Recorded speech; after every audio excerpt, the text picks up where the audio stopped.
Sasa kama nakaa vile Mungu anataka. Samson aliambiwa Sadio huyo jamaa hadi juu kutamka hadi Samson alilea nywele. Lakini sikujua Kristo. Nini mmesaidia kubeba hizi vitu? Mungu anakubariki.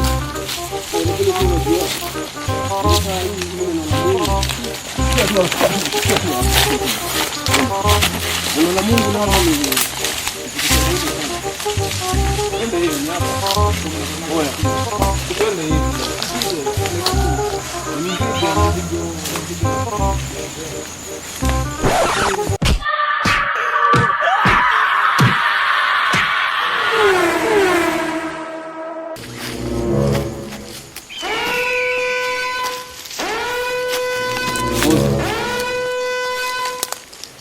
Oya, ile location tu.